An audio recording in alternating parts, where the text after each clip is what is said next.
Are talking today about the fact that my peers and I are all in the 40 to 50-year-old zone. Yep. Where at some point, everyone's different, right? We will start having perimenopausal symptoms.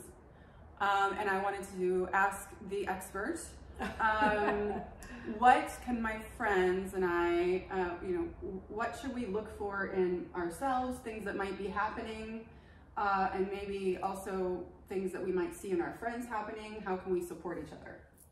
Okay, yes, definitely. What are like the main things that we should go, oh my God, that's happening to me? So before I go through all that, yeah. Let's just go through two definitions that would be helpful for you to have. One is, what is perimenopause? Perimenopause is when your years of having children start to diminish, and it's a process. It doesn't happen overnight usually. Right. It's a process, right? And so the perimenopause is the process of the 2 to 10 years before you reach menopause. And menopause is defined for a woman when she has not menstruated for 12 consecutive months.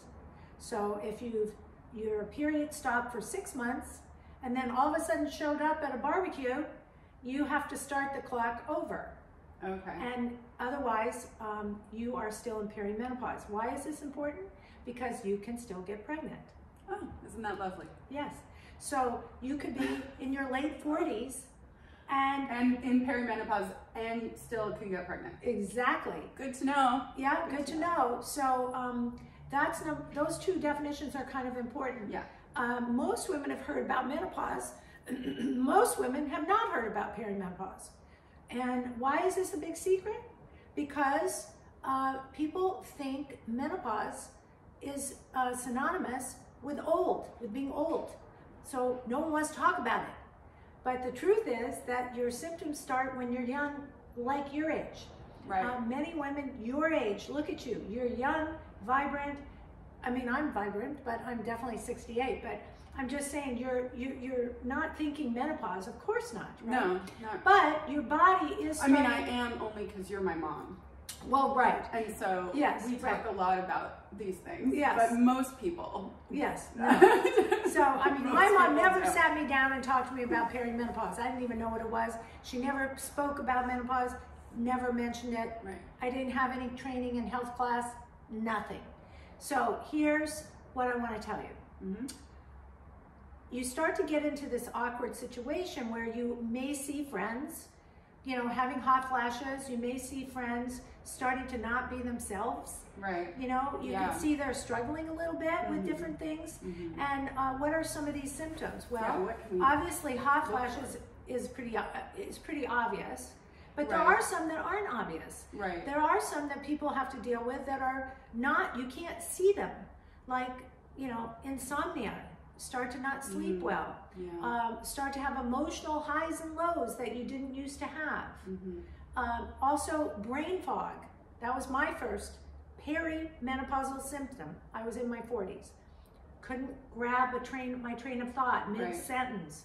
Really scary. I had no idea that these kinds of things can happen because of hormones dipping and changes. And I think, so I think a lot of my friends and I, and it's all on social media and stuff, like #mombrain. Yeah. So a lot of us, I think, make a joke like, oh, mom brain. Right. But maybe that is a thing for sure. Yes. Most of that, I think, has to do with the lack of sleep that you get as a mom. Yes. And so then when you're not sleeping, then you can be a juggling little, so many things. Yeah, like thinking about a million things all the time. Like you're trying multitasking.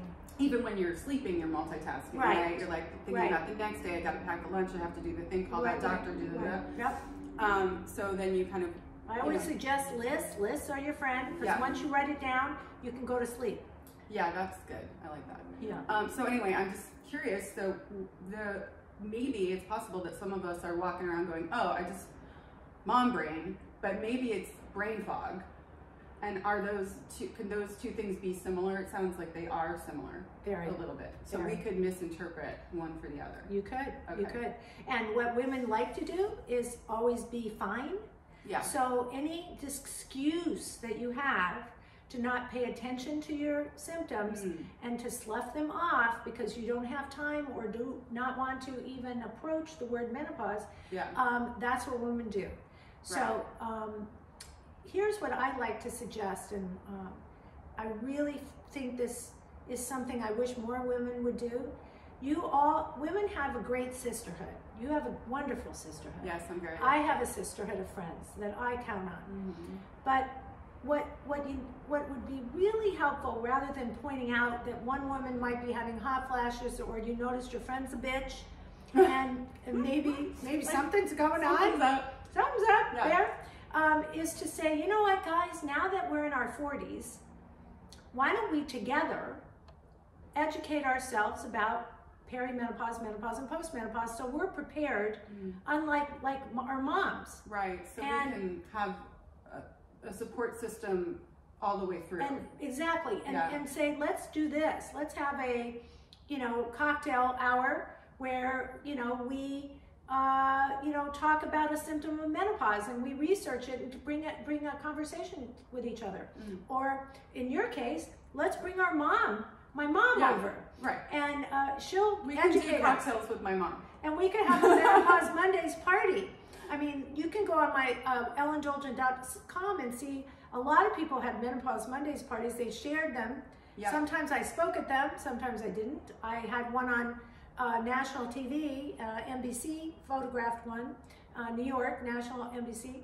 And the thing is, when you have a Menopause Mondays party or a little get-together to talk about it and help educate each other, you can download my symptoms chart, my Menopause Mondays symptoms chart, and sit down with that chart and say, hey guys, these are some symptoms we may be experiencing. Anybody having any of these things? Yes. How can we help support each other? And here's a blog. Download my blog on how to find a menopause specialist. Yeah. Here's my blog on that.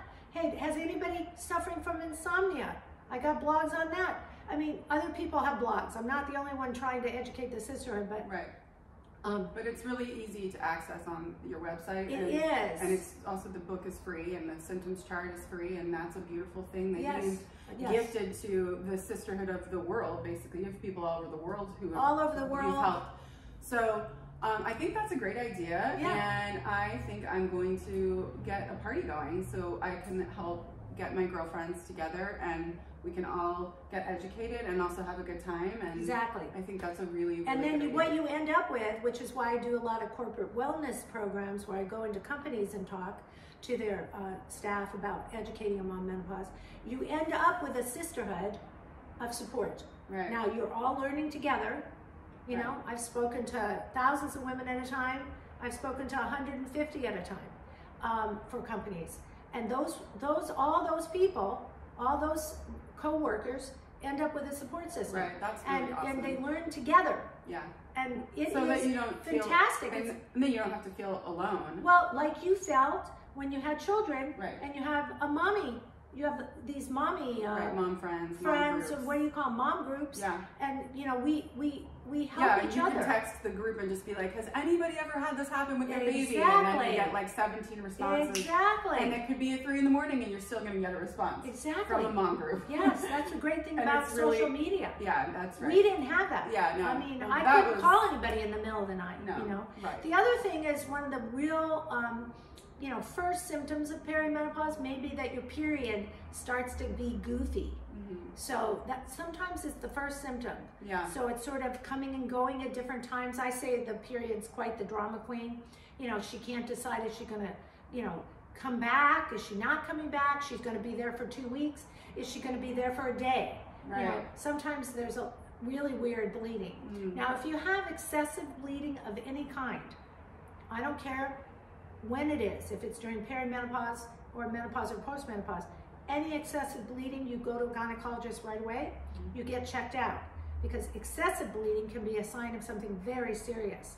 And I have helped women Good to know. to get diagnosed early with different kinds of serious diseases like cancer, which can promote themselves or come with excessive bleeding. But it can also be normal. But you have to check that out. Yeah. Okay. Okay. Well, thank you so much. I feel like we've all learned a lot here, and I'm gonna go start organizing that party. Okay, organize a party, and for anybody else, I am always available at ellendolgen.com, and you can even voice text me, and I'm here for you too. Happy menopause.